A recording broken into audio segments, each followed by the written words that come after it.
Aujourd'hui, nous allons continuer la lecture d'Alice au Pays des Merveilles de Lewis Carroll, illustrée par Benjamin Lacombe.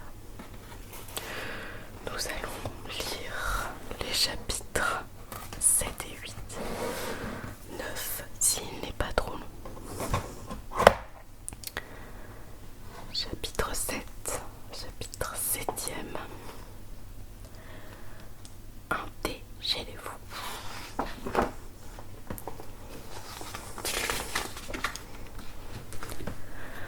Sous un arbre devant la maison, une table se trouvait mise.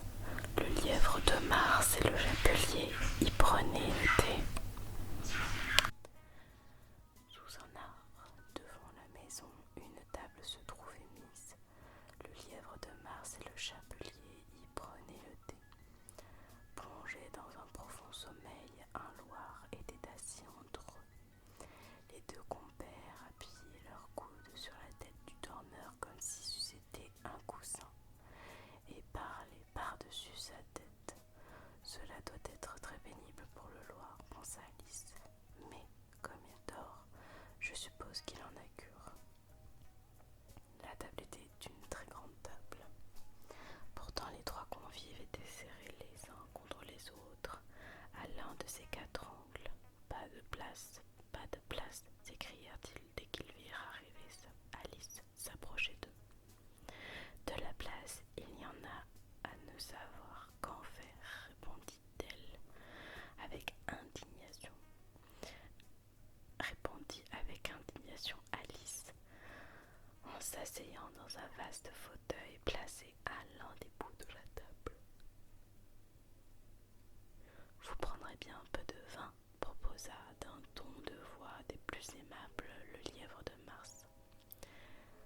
Alice promena son regard sur toute l'étendue de la table sans y découvrir rien d'autre que du thé. Je ne vois pas, fit-elle, observez, le moindre soupçon de vin. Il n'y en a pas, admit le lièvre de Mars.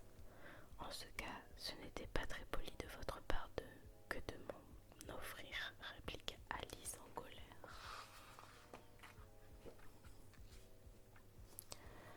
Ce n'était pas très poli de votre part que de venir vous asseoir ici sans y avoir été invité, riposta le lièvre de Mars.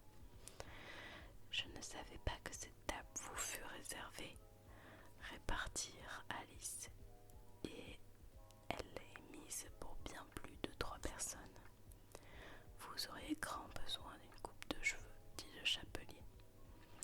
Depuis quelques instants, il n'avait cessé de fixer d'un air de vive curiosité son regard sur Alice, et c'étaient là les premières paroles qu'il prononçait.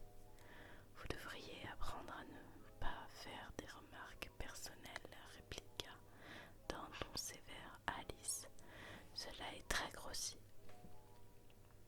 En entendant ces paroles, le chapelier ouvrit de grands yeux, mais il se contenta de me demander pourquoi un corbeau ressemble-t-il à un bureau.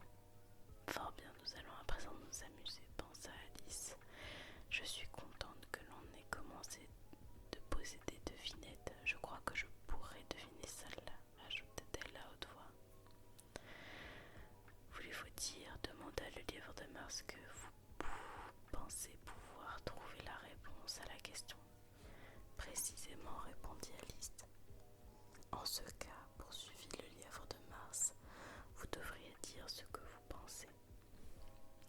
Je dis ce que je pense, s'empressa de répondre Alice, ou du moins je pense ce que je dis. Et c'est la même chose, n'est-ce pas? N'est-il pas vrai? Pas du tout la même chose, protesta le chapelier.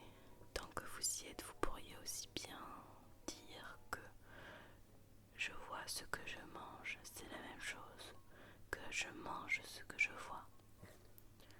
Vous pourriez aussi bien dire, enchérit le lièvre de Mars, que j'aime ce que l'on me donne, c'est la même chose que l'on me donne ce que j'aime. Vous pourriez bien aussi dire, ajouta le loir, qui, semblait-il, parlait tout en dormant, que je respire quand je dors, c'est la même chose C'est bel et bien la même chose, dit au loir le chapelier, et là-dessus la conversation s'interrompit et le petit groupe se tint couillé une minute durant, tandis qu'Alice passait en revue dans son esprit tout ce dont elle pouvait se souvenir à propos des corbeaux et de bureaux. Et cela n'était pas grand-chose. Le chapelier fut le premier à rompre le silence. « Quel jour du mois sommes-nous » demanda-t-il en se tournant vers Alice. Il avait tiré de son gousset sa montre et la regardait d'un air inquiet en la secouant et en la portant à son oreille d'un temps à autre. Alice réfléchit un instant puis répondit « Le 4. » Elle retarde de 2 jours, soupira le chapelier. Je vous avais bien dit que le beurre ne vaudrait rien pour le mouvement, ajouta-t-il en lançant au lièvre de Mars des regards crousés. C'était du beurre de la meilleure qualité existante, plaida humblement le lièvre de Mars.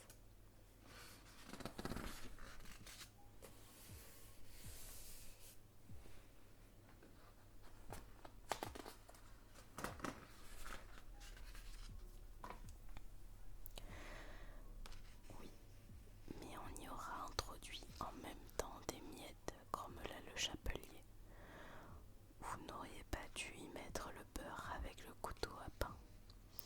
Le lièvre de Mars prit la montre et la contempla d'un air mélancolique.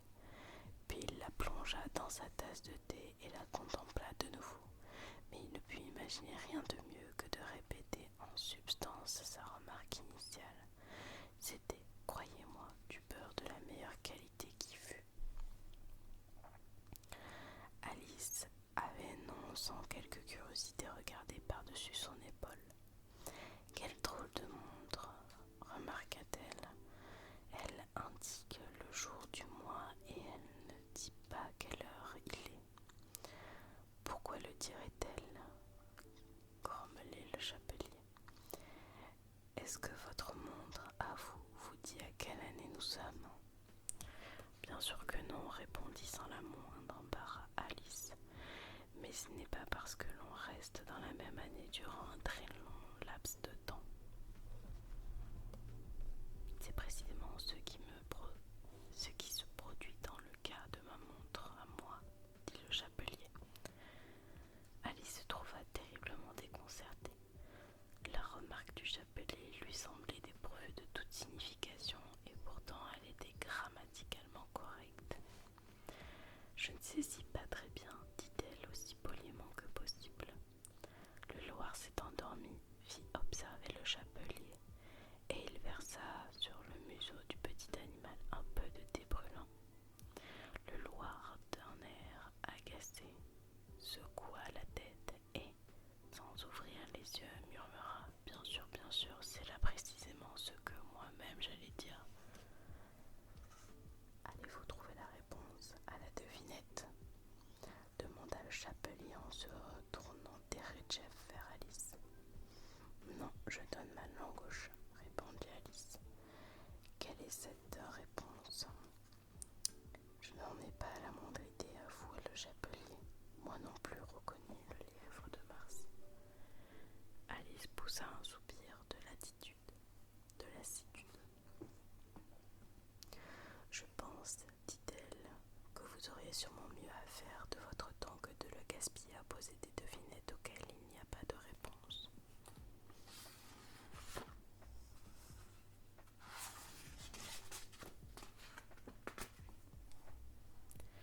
Si vous connaissez le temps aussi bien que je le connais moi-même, dit le chapelier, vous ne parleriez pas de le gaspiller comme une chose. Le temps est une personne. Je ne vois pas ce que vous voulez dire, répondit Alice. Bien sûr que vous ne le voyez pas, répliqua le chapelier, en hochant la tête d'un air de souverain mépris. J'ajouterais même que vous ne lui avez jamais parlé autant. Peut-être bien que non, répondit avec prudence Alice, mais à mon cours de musique on m'a appris à marquer le temps.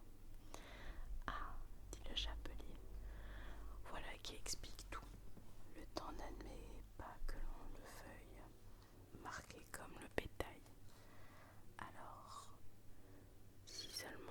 pouviez rester en bon terme avec lui, il ferait faire au pendule tout ce que vous voudriez, ou presque. Par exemple, à supposer qu'il soit 9 heures du matin, l'heure de commencer votre travail d'écolière, vous n'auriez qu'un mot à dire au temps et l'aiguille ferait le tour du cadran en un clin d'œil. Voilà qu'il serait déjà 1h30, l'heure du déjeuner. Je voudrais bien que cela soit vrai, soupira, à part soit le lièvre de Mars. Ce serait certes magnifique, dit Alice pensive, mais alors, voyez-vous, je n'aurais probablement pas faim. Au début, peut-être pas, dit le chapelier, mais vous pourriez faire rester l'aiguille sur 1h30 aussi longtemps qu'il vous plaira. Est-ce ainsi que vous-même vous procédez demanda Alice. Le chapelier fit de la tête avec tristesse un signe de dénégation. Moi non, répondit-il, le temps et moi, nous nous sommes querellés en mars dernier, juste avant que celui-ci ne devint fou. De sa cuillerade, il désigna le lièvre de Mars. C'était au grand concert donné par la reine de cœur et je devais chanter. Scintillez, scintillez, petite pipistrelle, qui doucement venez nous frôler de votre aile. Je suppose que vous connaissez la chanson. J'ai entendu quelque chose dans ce genre-là, dit Alice. Cela continue, voyez-vous, poursuivit le chapelier de la façon suivante. Dans le crépuscule où, sans bruit, vous voletez, scintillez, scintillez comme un plateau à thé. À ce moment, le Loir se secoua et se mit à chanter tout en dormant. Scintillez, scintillez, scintillez, scintillez. Elle continua ainsi avec tant de persévérance que l'on dut le pincer pour le contraindre à se taire. Eh bien, dit le chapelier, à peine avais-je terminé le premier couplet que la reine sursautait et se mettait à hurler. Assassin, il est venu ici avec l'unique intention de tuer le temps, qu'on lui tranche la tête. Quelle horrible cruauté, s'exclama Alice. Et depuis lors, poursuivit, dans ton chagrin, le chapelier, le temps, fait tout ce qu'il peut pour me contrarier. Il est toujours 6 heures désormais.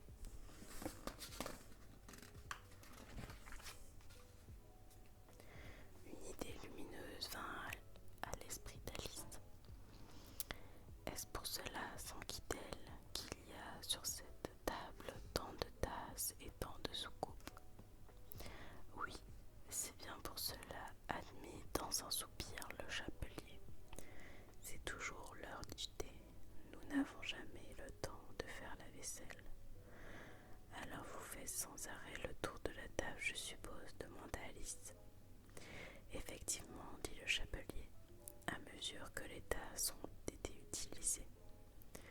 Mais qu'arrive-t-il quand vous vous retrouvez à votre point de départ? Se hasarda à demander Alice. Si nous changeons de sujet de conversation, dit dans un bâillement le lièvre de Mars, je suis fatigué de tout ceci. Je propose que la jeune demoiselle nous raconte une histoire. J'ai bien peur de n'en connaître aucune, dit Alice, que la proposition n'enchantait guère. Alors c'est le Loir qui va nous en raconter une, s'écrièrent-ils tous les deux. Hé le Loir, éveille-toi, hurlèrent-ils en le pinçant des deux côtés à la fois. Le Loir ouvrit lentement les yeux. Je ne dormais pas, affirma-t-il d'une voix faible et rauque. J'ai entendu chacun des mots que vous autres avez prononcés. Raconte-nous une histoire, ordonna le lièvre de Mars. Oh oui, je vous en prie,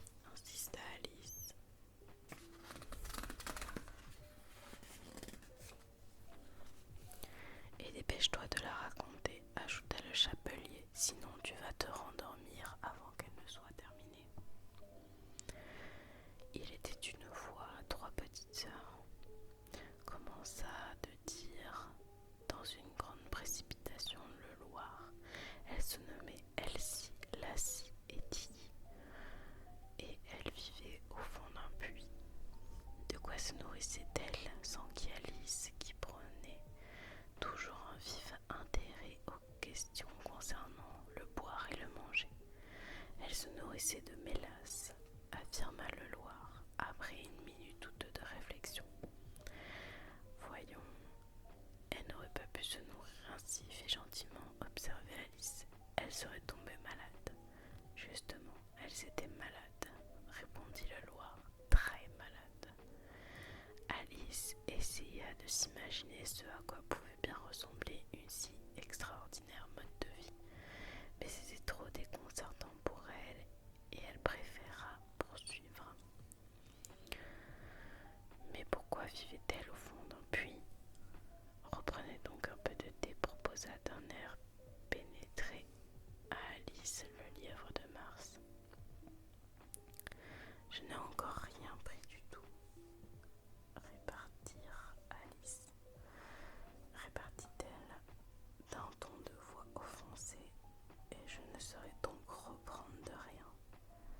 Vous voulez dire que vous ne saurez reprendre de quelque chose, dit le chapelier. Quand il n'y a rien, cela ne doit pas être très facile de ne reprendre de ce rien. Personne ne vous a demandé à vous votre avis, répliqua Alice. Qui est-ce qui fait des remarques personnelles à présent? Demanda le chapelier triomphant. Alice ne sut trop que répondre au chapelier. Elle se servit donc une tasse de thé et prit une tartine de beurre. Puis elle se tourna vers le Loir et répéta sa question. Pourquoi vivait-elle au fond d'un puits? Le Loir Derechev réfléchit pendant 1 ou 2 minutes, puis il déclara. C'était un puits de mélasse. Cela n'existe pas, s'écria fort en colère Alice. Mais le chapelier et le lièvre de Mars firent chut chut, et le Loir, d'un ton maussade, lui fit observer. Si vous ne pouvez pas être poli, vous ferez bien d'en finir l'histoire vous-même. Non, veuillez continuer, dit Alice en se faisant très simple. Je ne vous interromprai plus. Après tout, peut-être existe-t-il un puits de cette sorte, un seul. Un seul, vraiment, s'exclama le Loir outré. Il consentit néanmoins à poursuivre. Donc, ces 3 petites sœurs, voyez-vous bien, elles prenaient à extraire. Qu'extrayait-elle? Demanda, en oubliant tout à fait sa promesse, Alice. De la mélasse, dit le Loir, sans prendre cette fois le temps de réflexion. Il me faut une tasse propre, intervient le chapelier. Avançons tous d'une place. Tout en parlant, il se déplaça. Suivit du Loir. Le lièvre de Mars prit la place du Loir et Alice, un peu à contre-cœur, prit celle du lièvre de Mars. Le chapelier fut le seul à tirer avantage du changement. Alice se trouva sensiblement plus mal qu'auparavant, car le lièvre de Mars venait de renverser le pot à lait dans son assiette. Ne voulant pas vexer de nouveau le Loir, Alice commença très prudemment à dire. Je ne comprends pas très bien d'où extrayait-elle de la mélasse.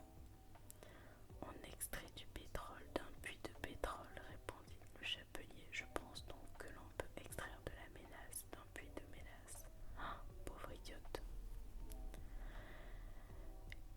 Mais elle était au fond du puits, dit au Loir Alice, en feignant de n'avoir pas entendu la réplique du chapelier. Bien sûr qu'elle y était, répondit le Loir. Et puis alors là, bien au fond. Cette réponse déconcentra tellement la pauvre Alice qu'elle laissa le Loir parler pendant quelque temps, sans songer à l'interrompre. Elle apprenait aussi à dessiner, poursuivit le Loir en bâillant et en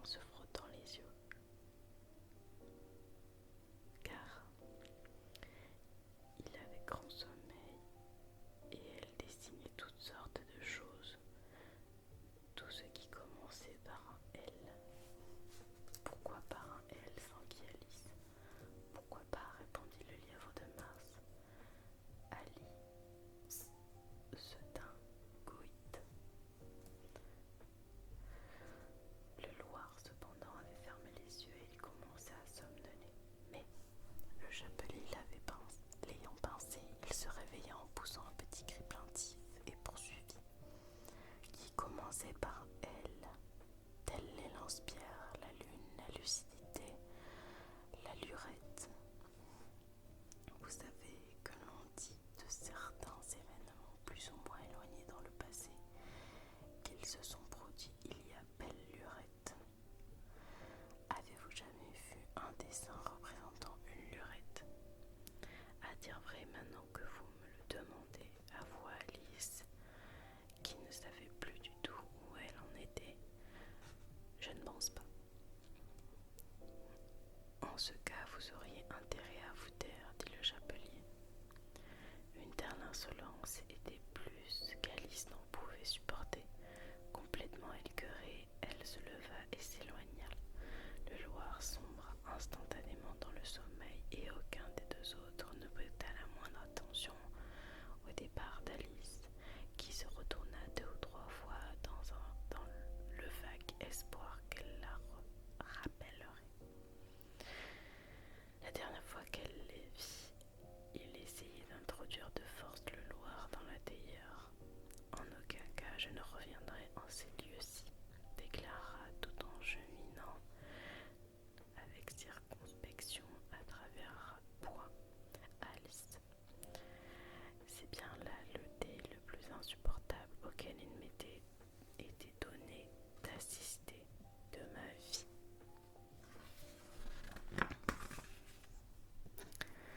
Comme elle disait ces mots, elle remarqua que l'un des arbres était pourvu d'une porte qui permettait d'y pénétrer.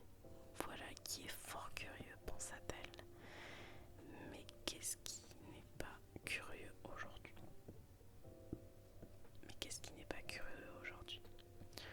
Je crois que je ferais bien dire entrer tout de suite, et c'est ce qu'elle fit. De nouveau, elle se trouva dans la longue salle auprès de la petite table de fer. Cette fois-ci, je vais mieux m'y prendre, se dit-elle. Et elle commença par se saisir de la petite clé d'or et par s'en servir pour ouvrir la porte qui conduisait au jardin. Puis elle se mit en devoir de grignoter le morceau de champignon qu'elle avait gardé dans sa poche jusqu'à ce que sa taille se fût réduite à quelques 30 centimètres. Puis elle traversa le petit corridor, puis elle se trouva enfin dans les merveilleux jardins, au milieu des parterres de fleurs aux couleurs éclatantes et des fraîches fontaines.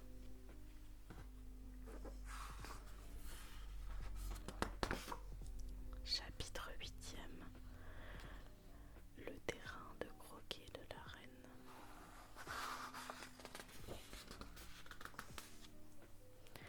Près de l'entrée du jardin se dressait un grand rosier. Les roses qui le couvraient étaient blanches, mais 3 jardiniers s'affairaient à peindre ces roses en rouge.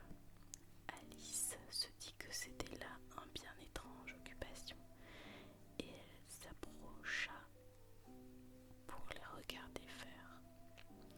Au moment où elle arrivait à leur hauteur, elle entendit l'un d'eux qui s'exclamait: « Fais donc attention, le 5, ne m'éclabousse pas de peinture comme cela. » « Ce n'est pas ma faute, répliqua d'un ton maussade le 5.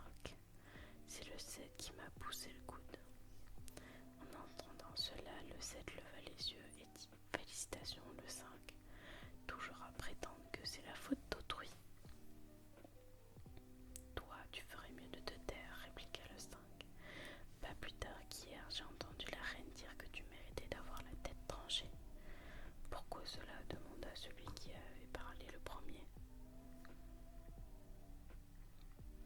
Ça, le 2, ce ne sont pas des oignons, répondit le 7. Pardon, ce sont justement les siens, répartit le 5. Et je vais lui répondre, c'est parce que le 7 avait apporté à la cuisinière des bulbes de tulipes au lieu des petits oignons.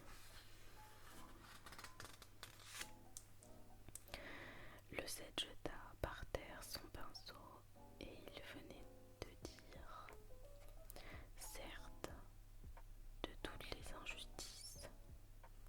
Quand son regard se posa par hasard sur Alice en train de les observer, il s'interrompit, tout net. Les autres se retournèrent et tous les trois s'inclinèrent très bas devant la petite fille. Voudriez-vous, je vous prie, me dire, demanda quelqu'un, peu intimidé, Alice, pourquoi vous peignez les roses que voici? Le 5 et le 7 restèrent quoi? Se contentant de regarder le 2, ce dernier à voix basse avoua: eh bien, voyez-vous, mademoiselle, le fait est que ce rosier-ci eût dû être un rosier fleuri de roses rouges, et que nous avons planté là par erreur un rosier blanc. Or, si la reine venait à s'en apercevoir, nous serions tous assurés d'avoir la tête tranchée. C'est pourquoi, voyez-vous, mademoiselle, nous faisons de notre mieux avant qu'elle n'arrive pour... À cet instant, le 5, qui depuis quelque temps surveillait d'un air inquiet le jardin, s'écria: la reine, la reine! Les trois jardiniers se jetèrent immédiatement à plat ventre sur le sol. On entendit un bruit qui semblait être produit par les pas d'un grand nombre de personnes, et Alice, qui brûlait d'envie de voir la reine, se retourna. D'abord venaient 10 soldats porteurs de masses d'armes en forme d'as de trèfle.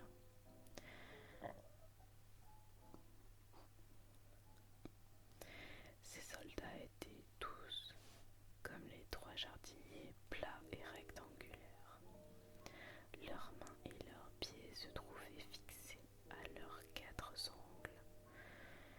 Venaient ensuite 10 courtisans.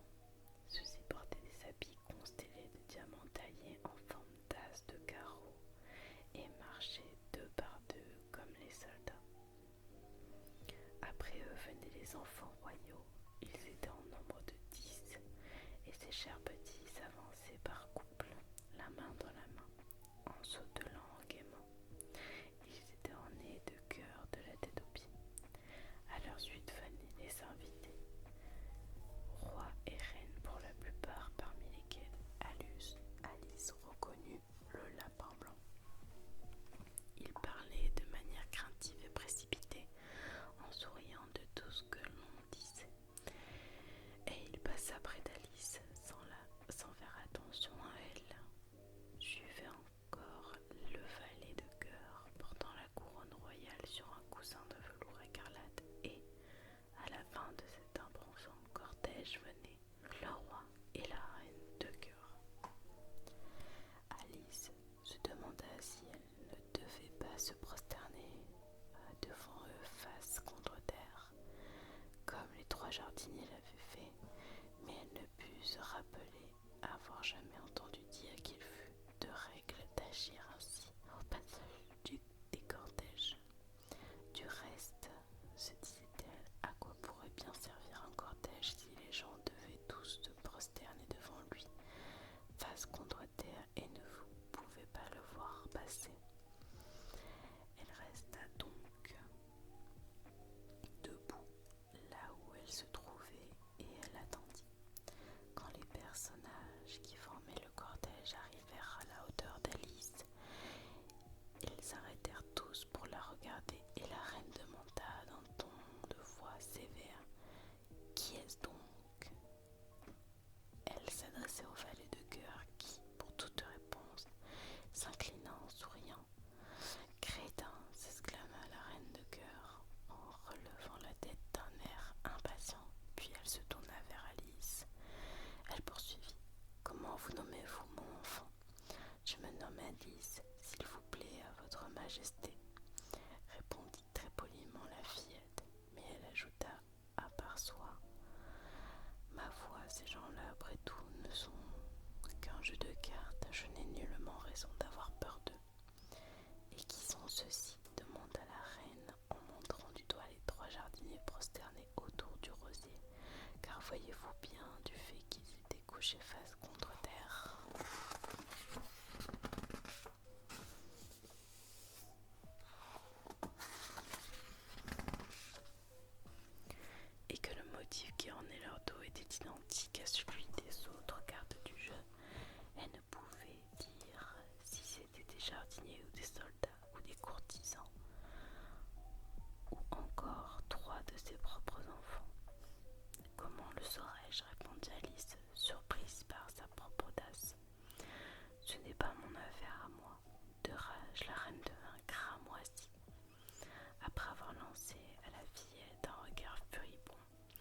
digne d'une bête féroce, elle se mit à hurler qu'on lui tranche la tête, qu'on lui tranche.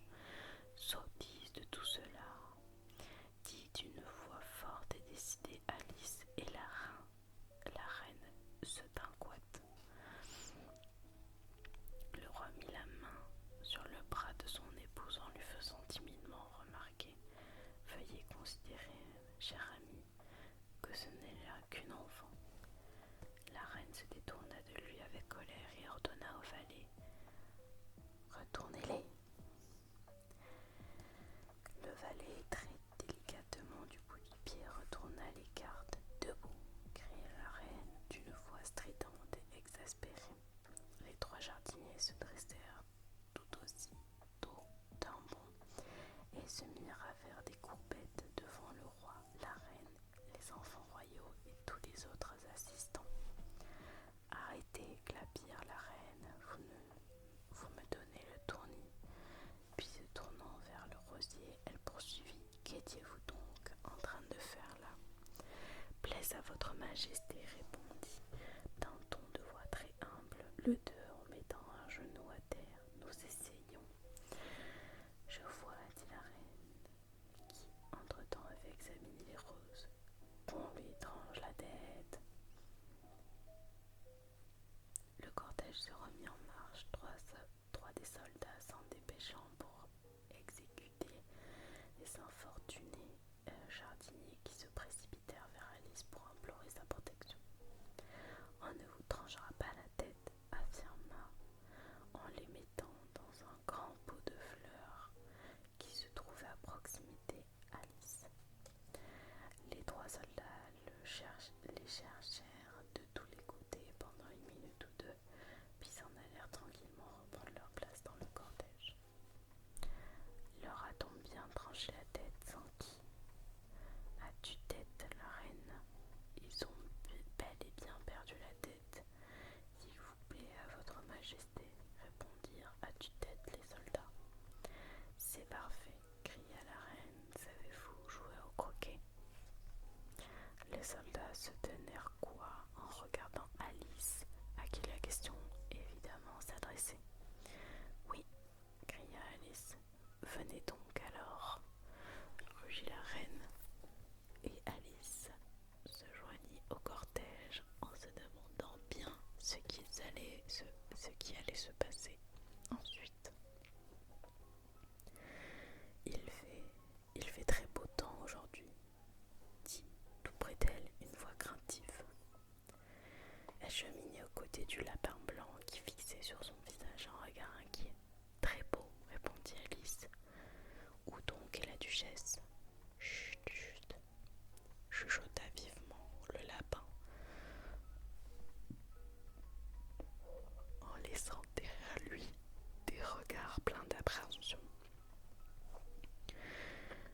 Il se haussa sur la pointe des pieds, mit sa bouche tout contre l'oreille d'Alice et murmura: elle a été condamnée à avoir la tête tranchée. Quel sauvage! S'exclama Alice. Avez-vous dit quel dommage? Demanda le lapin. Non, je ne trouve pas du tout que cela soit dommage, dit Alice. J'ai dit quel sauvage. Mais qu'a-t-elle donc fait? Elle a souffleté la reine, commença de dire le lapin. Alice fut prise d'un bref éclat de rire. Oh, chut, murmura d'une voix apeurée le lapin. La reine va vous entendre.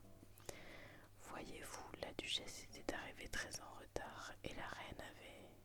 À vos places, cria d'une voix de stentor la reine, et les joueurs se mirent à courir dans toutes les directions en se cognant les uns contre les autres.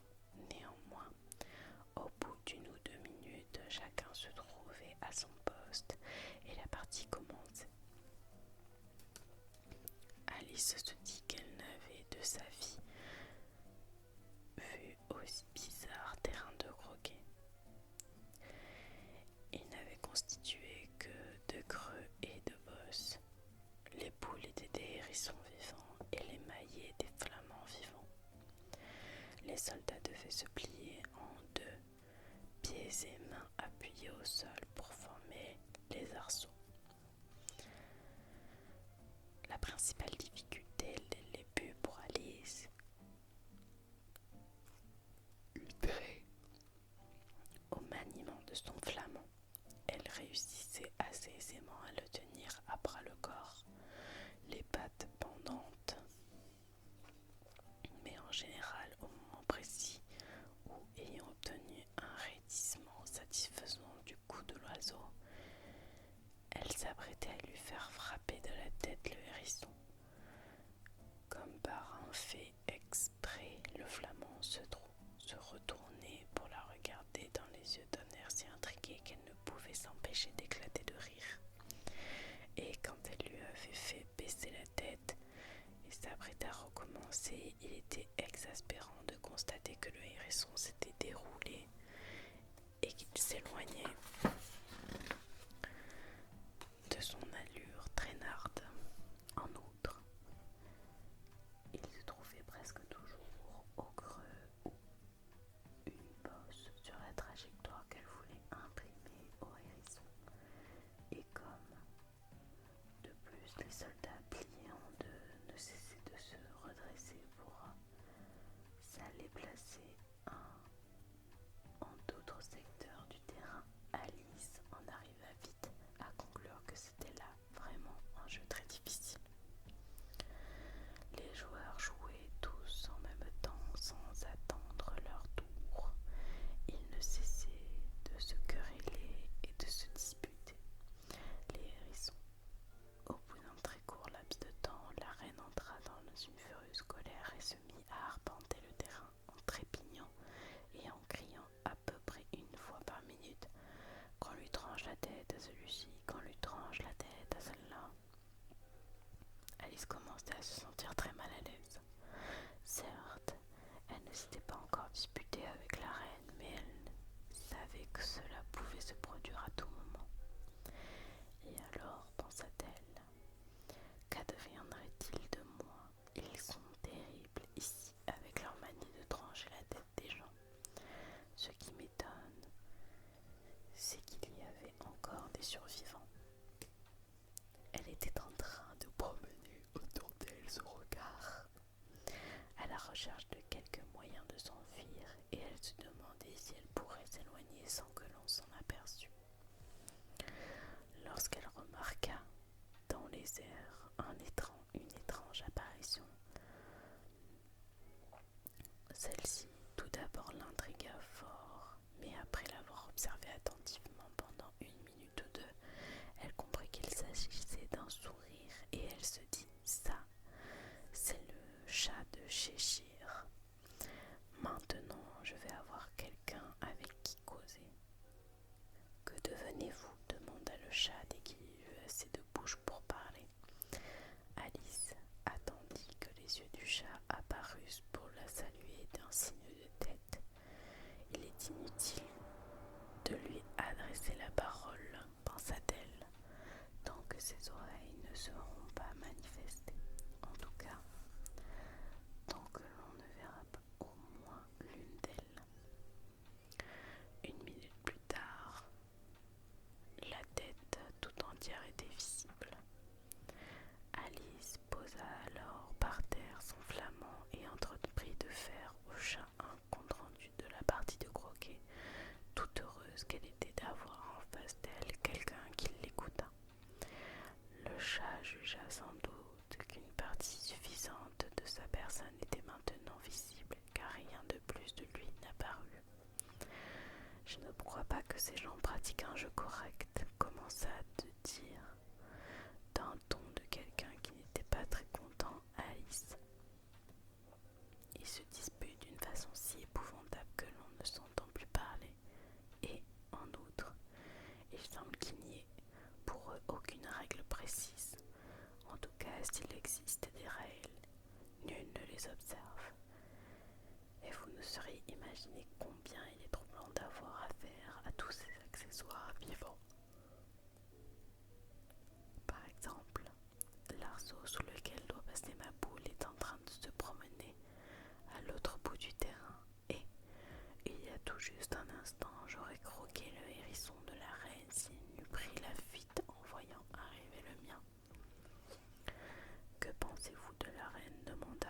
Mince, le chat. Je ne l'aime pas du tout, répondit Alice. Elle est tellement... À ce moment précis, elle vit que la reine se trouvait juste derrière eux et qu'elle les écoutait. Elle enchaîna donc, forte au jeu du croquet, que cela ne vaut même pas la peine de terminer contre elle la partie. La reine passa son chemin en souriant. À qui donc parlez-vous demanda le roi en s'approchant d'Alice et en regardant avec beaucoup de curiosité la tête du chat. À l'un de mes amis, un chat de Cheshire, dit Alice. Permettez-moi de vous le présenter. Il a un air que je n'aime pas du tout, répondit le roi. Néanmoins, s'il désire, il peut me baiser la main.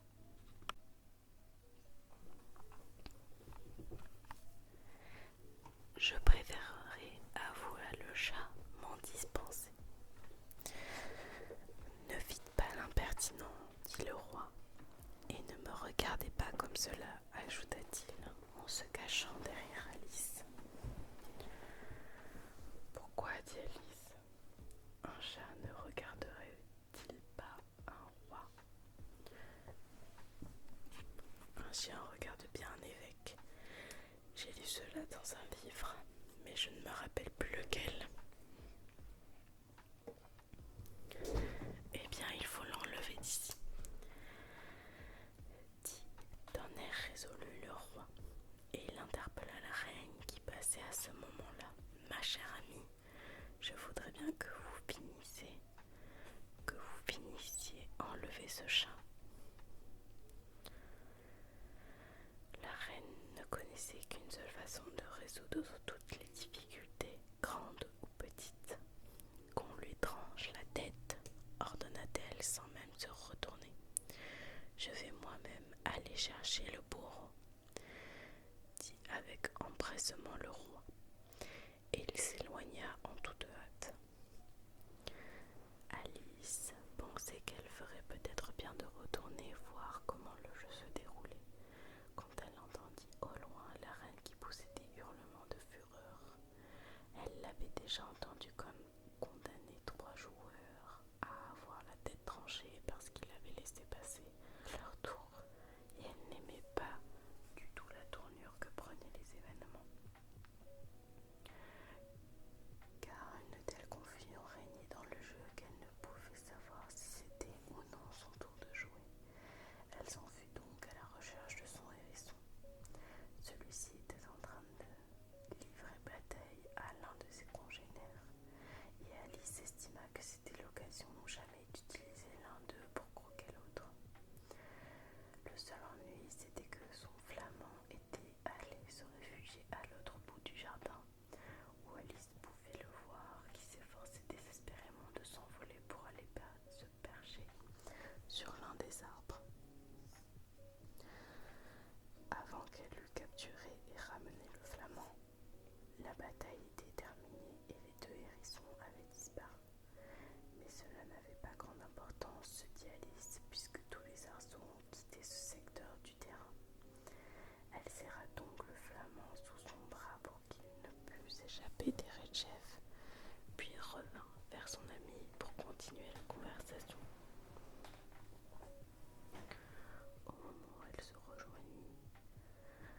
Au moment où elle rejoignit le chat de Cheshire, elle eut la surprise de voir qu'une foule considérable entourait celui-ci. Une discussion s'était élevée entre le bourreau, le roi et la reine qui parlaient tous à la fois tandis que les autres joueurs gardaient le silence.